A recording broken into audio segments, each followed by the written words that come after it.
What is going on, Colts Nation? Welcome back to another episode of Bring the Juice. Your guys, Derek and Cody here as always.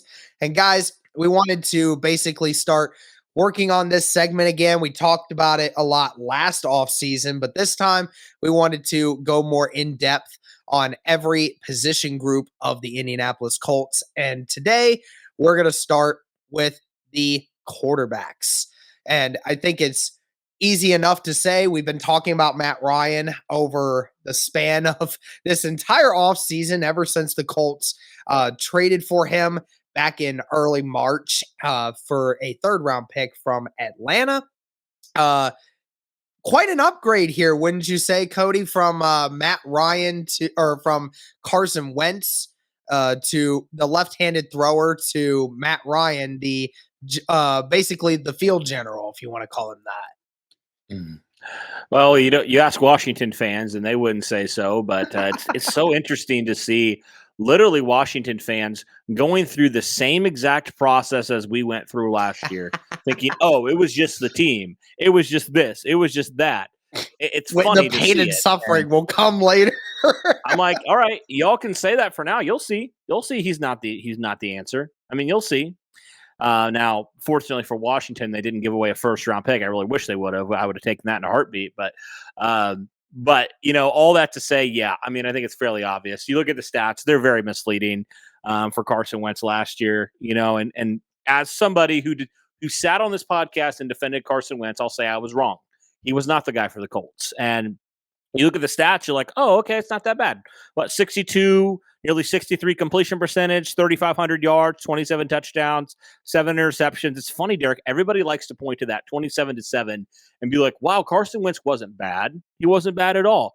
To them, I would say, this is how I've always looked at Carson Wentz. And sorry, it's not going to be a Carson Wentz podcast, I promise. But, when he was good, he was really good for the Colts, right? He had a couple really nice moments for the Colts last year. But when he was bad, look at Jacksonville. Look at the Raiders game. Look at the Patriots game. I know the Colts won that, and it was kind of glossed over. But, I mean, the one time he actually did something where he actually threw the ball, he threw an interception. All that to say, it was fairly obvious at the end of the year Carson Wentz wasn't going to be the guy for the Colts, and they did everything in his power. I think it was very telling, Derek, that the Colts traded him away not having a plan B. They didn't have a plan B. They've admitted as much, but they were so dead set on moving away from Carson Wentz. They were bound and determined, we're going to get a guy in here, whoever it is, they are going to be an upgrade. They're going to do, the things that Carson didn't do last year, right? And somehow you lucked into Matt Ryan. I mean, I really think that's what it was. You were fortunate enough that Atlanta was in on the Deshaun Watson sweepstakes. You're able to start talking about, okay, what about Matt Ryan? Is he a potential piece to move? And Atlanta, was ready to move on from him. And Matt Ryan was ready, after talking with the Colts and stuff. So all that to say, yeah, Matt Ryan, I know he's older. I believe, obviously the potential from Carson Wentz, who's in his late 20s, to Matt Ryan, who's in his late 30s. It's obvious. Matt Ryan is not the future, right? He's old. He's a lot older. He's a veteran in this league. He's been doing this for a long, long time.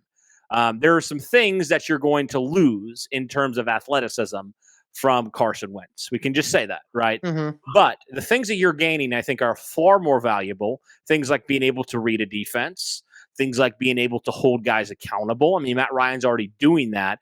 And command in the locker room is something that Matt Ryan is already doing, and we haven't even hit training camp yet, Derek. So all that to say, I think the Colts are pretty happy overall with their selection at quarterback this year in the offseason, because Matt Ryan's already impressing them, and I think he should, And Colts fans, I think pretty much everybody we've talked to, even if they weren't initially on the Matt Ryan train to start with, I think most of them have come around now because you see the kind of pro that Matt Ryan is and his preparation and the things that he does for his team, and people have compared it, and I'm not saying he's going to have this kind of impact, but to Peyton Manning, right, when he went to Denver. People have made that comparison. I don't know how great of a comparison that is, but just giving this Colts team something that they haven't had since Phillip Rivers, in terms of that vet guy. And I think he's still got a lot more upside than Phil Rivers did in his one season with Indianapolis. Don't get me wrong. I love Phillip Rivers.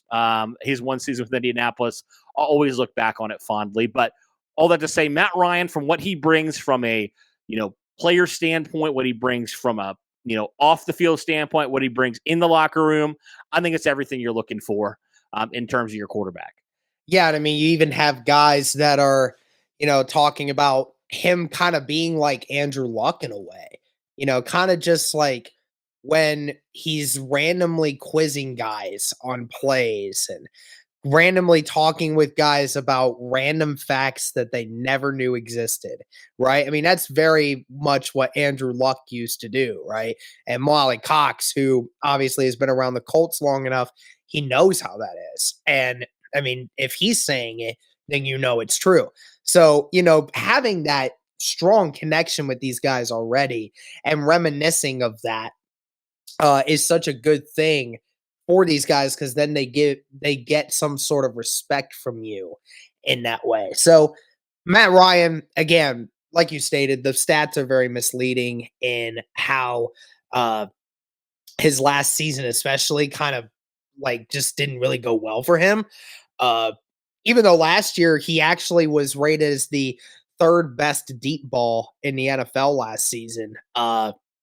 I mean, I don't know how much people are going to take that into consideration, but Matt Ryan having one of the best deep balls still at the age of 37, one of the most accurate ones. That leaves me very happy, given the fact that there were several. I mean, the Colts oftentimes were the big play or nothing offense when it came to the pass, and some of the Colts' best plays came from some deep balls to Michael Pittman or to Paris Campbell or things like that. So it'll be very important that, a quarterback like Matt Ryan is able to have that kind of relationship with these wide receivers. And then we kind of have to talk now about the backups to Matt Ryan. And that was something that even after the draft, the Colts had Sam Ellinger, which we'll talk about here in a minute. But at the end of the day, people were still questioning, well, you still only have two quarterbacks. You need to get a third one. And so what do you do? Well, the Colts went out and signed Nick Foles. And Nick Foles, who has had a relationship with Frank Reich, the head coach, for a long time. And he actually said that was probably the main reason why he decided to sign with Indianapolis because, the relationship with Frank Reich is that strong. Him and his family, they love him. And he felt confident that, if there was a moment in time when he had to touch the field, he felt that Frank Reich and him would be able to, mix together very well again because they did back in 2017 when they went on to win a Super Bowl, right, in Philadelphia. So, Nick Foles, we've kind of had some drawback on this channel from some people saying that Nick Foles is a nobody backup that is just not going to do anything for this team except bring them to defeat if he ever steps on the field. Just let Sam Ellinger play, which we're going to talk about again here in a second. Then you have people who are saying this is a great backup role for Nick Foles and a great backup for Matt Ryan. What do you say, Cody, about the Nick Foles now being the backup to Matt Ryan? I mean, I felt like from the beginning, this was only a matter of time, especially when, Foles wasn't going back to his previous place. I felt like, yeah, it's going to probably happen. The Colts have a need at backup quarterback, regardless of what the Sam Ellinger stands say, they did. They needed a veteran guy in there, because I don't know about you, Derek, but even, Nick Foles at age 30-some, I would take him 10 out of 10 times over Sam Ellinger because people, for some reason, think that Sam Ellinger is some former first-round pick or something. I don't quite understand that. And also just Nick Foles has also done it as well. He's been there, right? He's been there in clutch moments. He's made clutch plays. Not saying he's going to do that, because all in all, he probably won't even see the field for the Colts. But it makes you sleep better at night. It makes me sleep better at night. I'm sure it makes Frank Reich sleep better at night, knowing that if for some reason Matt Ryan goes down and has to miss a couple games, you have a proven guy who has been there. That the big moment is not too big for Nick Foles. It isn't, right? He's not a great quarterback. He's really not. There's a reason he's going to be your backup, right? At this point in his career, he's been a career backup, right? And I think that's perfectly fine, because it's just a little bit, I think, in my opinion, a little bit of insurance that you just needed to have at the quarterback position, especially if you are in the mix for a playoff contention, and you need a quarterback that can keep you afloat. I think Nick Foles certainly does that and moves the card a lot more than Sam Ellinger. And even it's weird, with the fascination with Sam Ellinger, I still don't quite get it because it's not like he was lighting guys up last year in the preseason, right? Mm-hmm. It's not like he was just some, not even like a Chad Kelly type of guy, in the preseason who had some nice moments.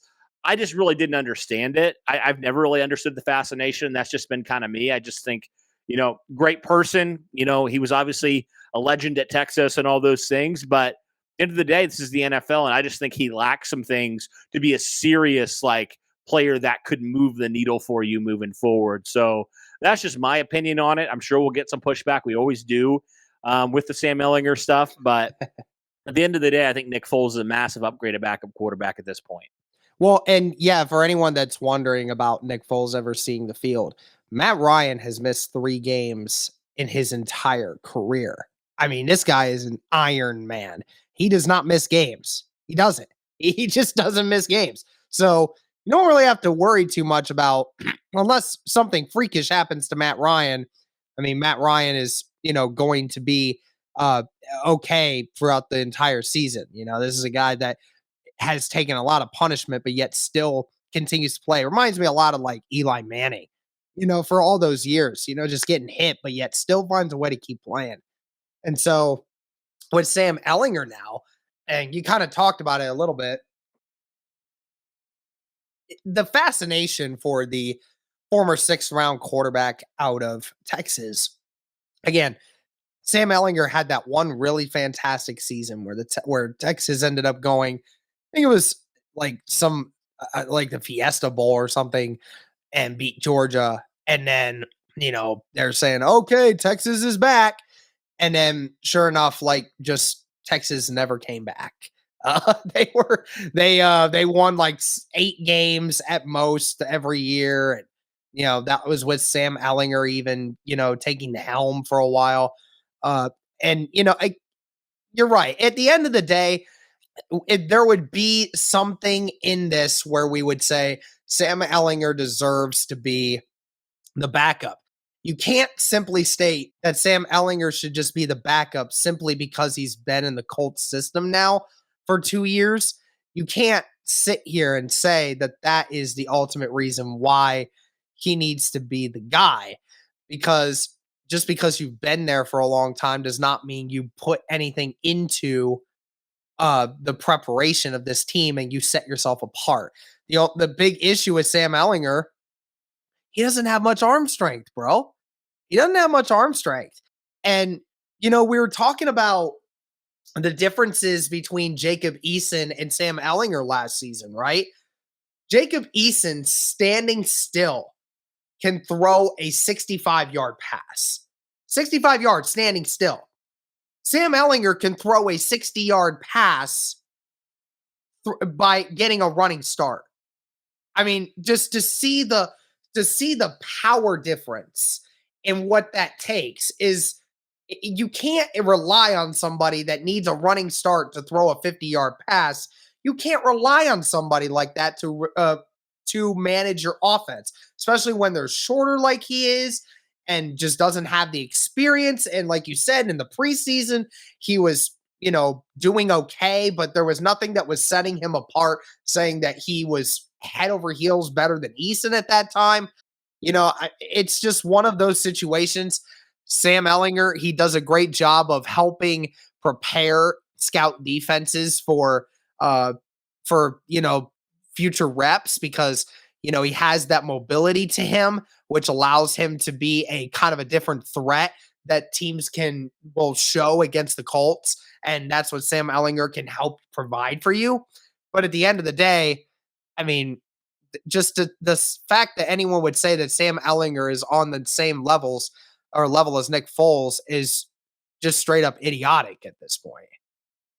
I mean, even the experience, Nick Foles has been in the Frank Reich system a lot longer, right? I mean, that's just facts. Like Nick Foles has been a part of this system and a part of what Frank Reich has done on offense for a number of years. So it just made a lot of sense from that standpoint as well. But overall, I feel like this Colts quarterback room, you feel pretty solid about it. Like you feel like you have at least two guys that can be capable NFL quarterbacks. I think Matt Ryan, obviously better than capable, but you feel like, okay, we have what we didn't have last year. When Carson Wentz had that injury, we were kind of freaking out a little bit because you didn't know what you had in these two young quarterbacks. You still don't really know in Sam Ehlinger, because he is still a very young player at this point. But I think all that to say, I think we're happy with the signing of Nick Foles, and I think a majority of Colts Nation are fine with it. It's nothing like, oh my goodness, this is going to change everything, but I think it's just a solid move that needed to happen. So overall, right now, guys, Colts have three quarterbacks. We'll see if they keep three on the active roster. I know they also have, some other guys that they brought in as well. Most notably the quarterback from Notre Dame, Jack Cohn, as well. So we'll see if he does anything and contributes to anything as well. Maybe he does challenge Sam Ehlinger. I don't know. But it will be an interesting battle to see if the Colts keep three quarterbacks. Who is that QB3? Ask Inside the Horseshoe podcast. Ask Matt, and he'll tell you yes. He loves Jack Cohn. I know that. Notre Dame homer. So, guys, let us know what your thoughts are overall on the quarterback position for the Indianapolis Colts. That is kind of our breakdown. Like Derek said at the beginning, we're going to be breaking down every single position. This has kind of been a tradition on this podcast that we've done really from the onset. Like, even my first year, talked about it a little bit, and we kind of expanded it from there. And every year it's like, especially with this lull in the off season right now, this is kind of a good filler, series that we're going to have probably the longest series we have on this channel. So guys, this is just the start of it. So thank you everybody for tuning in. Let us know your thoughts on the Colts quarterback position. That'll do it for this one, guys. Thank you so much for tuning in. And as always, guys, go Colts.